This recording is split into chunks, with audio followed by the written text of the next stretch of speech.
Welcome to Happy Tales for Kids. Today, we're making sparkling rainbow art. And we'll even see the science magic behind it.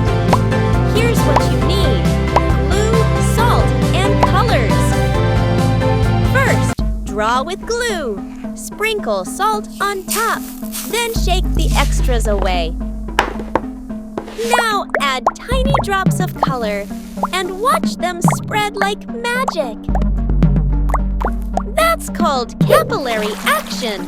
Water climbs tiny salt paths, carrying the color along. And ta-da! A rainbow that spreads itself. What colors will you mix next?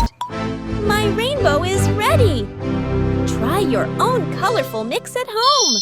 If you enjoyed it, don't forget to like the video and share it with your friends. And of course, subscribe for more Happy Tales for Kids.